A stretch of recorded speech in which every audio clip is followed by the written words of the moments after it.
Welcome back to the Cricket Corner podcast, where we review the first one-day international between India and Australia, coming to you from the Wankhede Stadium in Mumbai. India registering a 5-wicket victory over Australia in the first one-day international after chasing down 189 in less than 40 overs.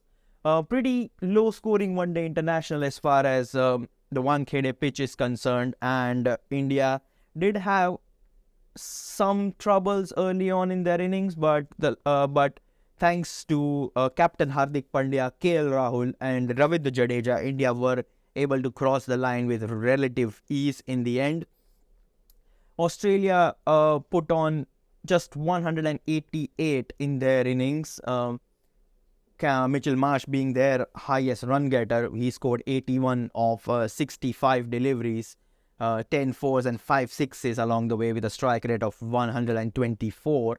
He was the highest run-getting Aussie on the pitch, and to be honest with you, Mitchell Marsh was arguably one of the best batsmen from both sides of the camp in this one-day international in Mumbai, because he was playing quite freely. He scored 5 sixes, 10 fours, and he looked really dangerous. And if that innings of his was not cut short by Ravindra Jadeja, I think Australia could have seen their score much higher than that of 188. Because let's be honest, once Mitchell Marsh was done by Jadeja, as I mentioned before, they didn't have much batting left after that. Some cameos here and there, but no one was able to even get past the 30-run mark, apart from Mitchell Marsh from Australia. And that's worrying, because Australia had batting up until number 8. They had Travis Head and Mitchell Marsh opening the innings. Then they had the captain Steve Smith, Marnus Labuschagne, Josh Inglis, Cameron Green, Glenn Maxwell, Marcus Stoinis. Then came the bowling attack of Sean Abbott, Mitchell Starc and Adam Zampa. So they had batting to, post a lot more than 188. I'm not sure how the condition played out, to be honest, but Australia might be thinking, oh, we are like 90 or 100 runs short here, judging by the amount of batsmen they had at their disposal. Travis Head got out early. He just made 5 runs. Steve Smith scored 22. Labuschagne with 15. Inglis looked good for his 26, but he was eventually dismissed by Mohammad Shami, an inside edge, dragging it onto its stumps. Cameron Green bowled by Mohammad Shami again. Wonderful delivery, just pitching in line and just a hint of movement and taking the off stump for a toss. He was dismissed for 12. Maxwell just 8 runs. Marcus Stoinis just 5. Not for Sean Abbott. Just 4 runs for Mitchell Starc and not for Adam Zampa as well. So if the Mitchell Marsh dismissal was one of the most crucial wickets India could have taken, because when Mitchell Marsh got out, it was just 19.4 overs and Australia had a score of 129. So Australia could only manage another 59 runs before getting dismissed, and even in the 35th over mark. So once Mitchell Marsh got out, Australia lost wickets in a heap, and it was sad to see, because they had so much potential in that batting unit, but 188 was all they could manage. India's pick of the bowlers were their quicks. Mohammad Shami picking 3 for 17 from his 6 overs, 3 for 29 for Siraj. A little bit expensive, but it's fine. 1 for 29 for the stand-in skipper Hardik Pandya. 2 wickets for 46 runs for Ravindra Jadeja, and 1 solitary wicket for Kuldeep Yadav, who picked up the all-important wicket of Marnus Labuschagne. 6 wickets between both Siraj and Shami. They were excellent, and their opening spell was brilliant. And when they came on to bowl during those middle spells, during the late 20th overs, and they were still getting something out of the pitch, even though there wasn't much help for the bowlers, but whatever help you get, they were able to extract that to the maximum. And that is evident from the fact that Shami just conceded 17 runs from his 6 overs with 2 maidens.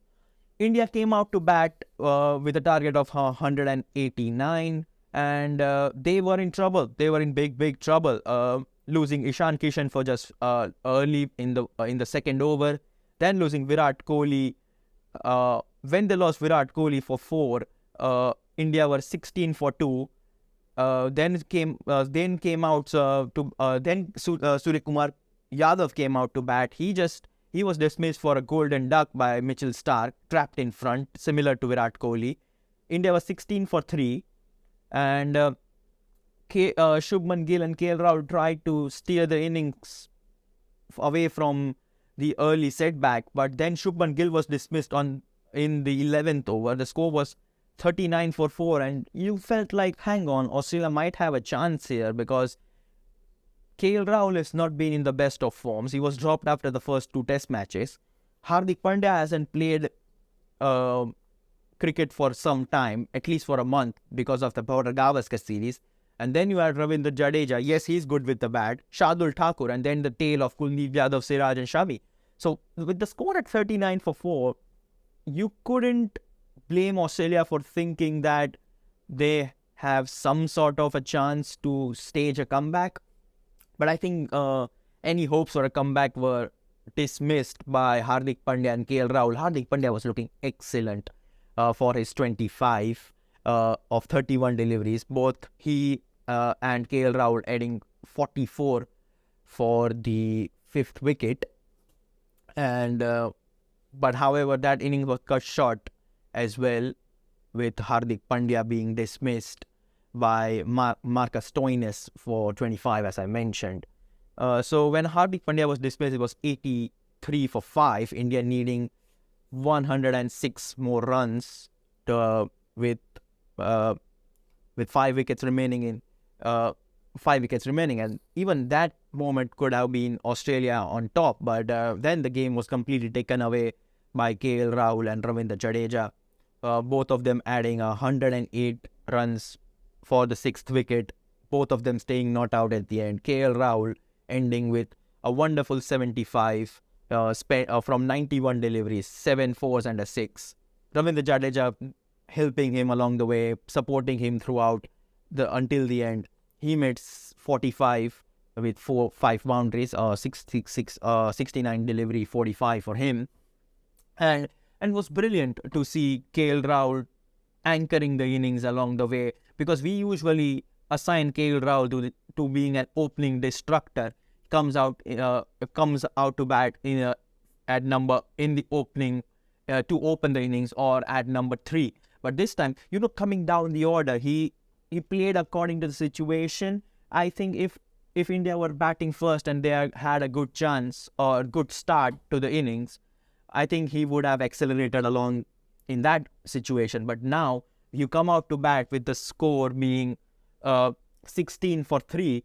You play according to that situation, which requires at that very moment, and that's exactly what KL Rahul managed to do. 75 runs of 91 deliveries is a very un-KL Rahul kind of an innings, if that's even a word. Well, but he anchored the innings really well.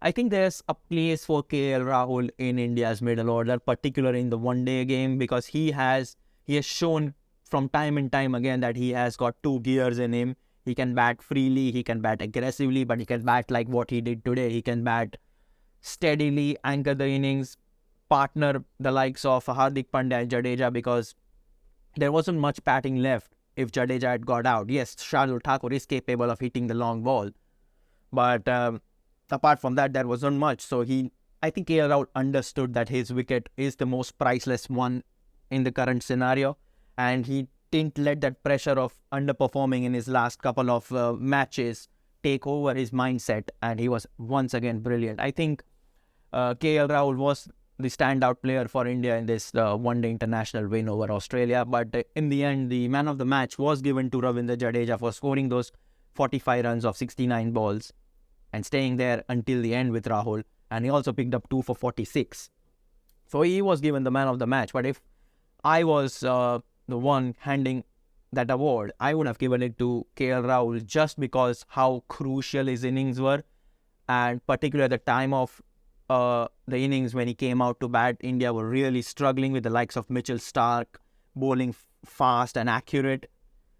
But that's how things were. And KL Rahul having some spotlight, some positive spotlight, and I think he has silenced a few of his doubters there. I've been a big advocate for KL Rahul, particularly in the middle order. I think he suits there perfectly. And let the likes of Ishan Kishan, Shubman Gill, Rohit Sharma was absent, but Rohit Sharma could replace one of them and give that attacking start. Virat Kohli can stabilize the innings, then comes Surya Kumar Yadav, and then KL Rahul. I think that should be the order for India in the World Cup. Let KL Rahul come at number 5 and play according to the situation. Australian bowlers did trouble India early on. Mitchell Starc, 3 for 49 for him. I think he was the pick of the bowlers once again, doing what Shami did for India, troubling the batsmen with his pace and line and length. He was excellent. 2 for 27 for Marcus Stoinis as well. And Sean Abbott, Cameron Green, Zampa and Maxwell going wicketless. So that's the review for the first one-day international. A quick review because, let's be honest, it was a relatively low-scoring game with not much happening.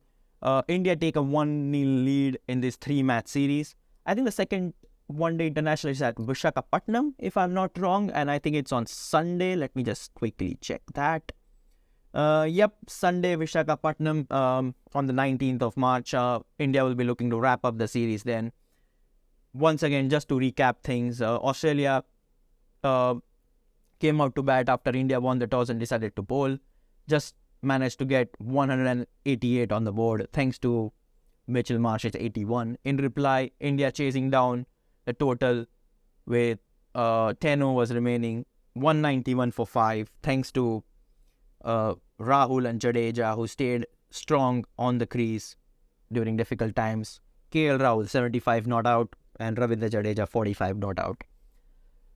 That's the review done. I hope you like this quick one-day review of the first one-day international. Feel free to subscribe if you are listening this on YouTube. If you're listening this on Spotify or Apple Podcast, make sure you give me those 5-star ratings as well. This is me, Vatsal Vora, signing off. Ciao for now.